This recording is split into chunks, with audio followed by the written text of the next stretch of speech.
Prince Harry and Meghan Markle's recent escapades have been nothing short of a globe-trotting spectacle, with their forced royal trips to Nigeria and Colombia making headlines for all the wrong reasons. The Sussexes, it seems, are desperately searching for the next big moment on the world stage.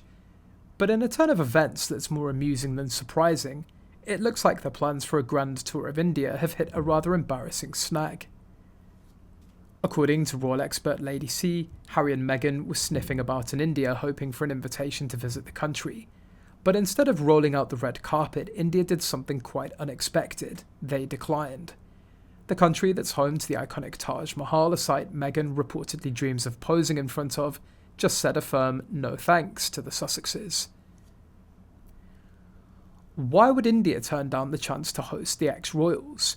Could it be that the Indian government, much like the rest of the world, has grown weary of the Sussexes' self-promotion under the guise of charity?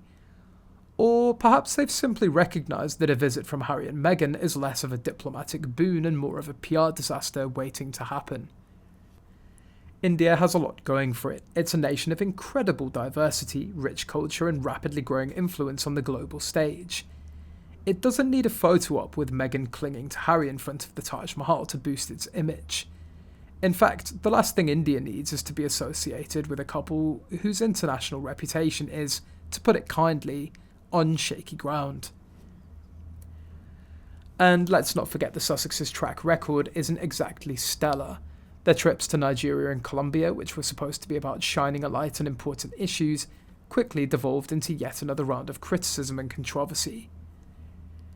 It's hard to see how a visit to India, a country with a long and proud history, could be any different. But what's really telling is how far Harry and Meghan are willing to go to secure these invitations. According to reports, they didn't just wait around hoping for an invite, they actively reached out, practically begging for the chance to visit. Unfortunately for them, India, with its close ties to the UK, wasn't having any of it. The Indian government likely sees no benefit in jeopardising its strong relationship with Britain by entering a couple who, let's be honest, have become something of a diplomatic liability. Of course, there's always the possibility that some private organisation might extend an invitation to the Sussexes, but even then it's hard to imagine the Indian public rolling out a warm welcome. If anything, the idea of Meghan Markle trying to replicate Princess Diana's iconic Taj Mahal moment is likely to be met with more eye rolls than applause. India, it seems, has seen through the Sussexes' veneer of philanthropy and chosen not to play along with their latest PR stunt.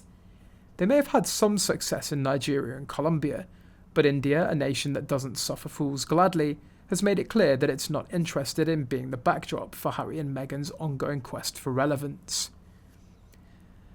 So, as the Sussexes continue their search for the next country to grace with their presence, it's becoming increasingly clear that the world's catching on to their game.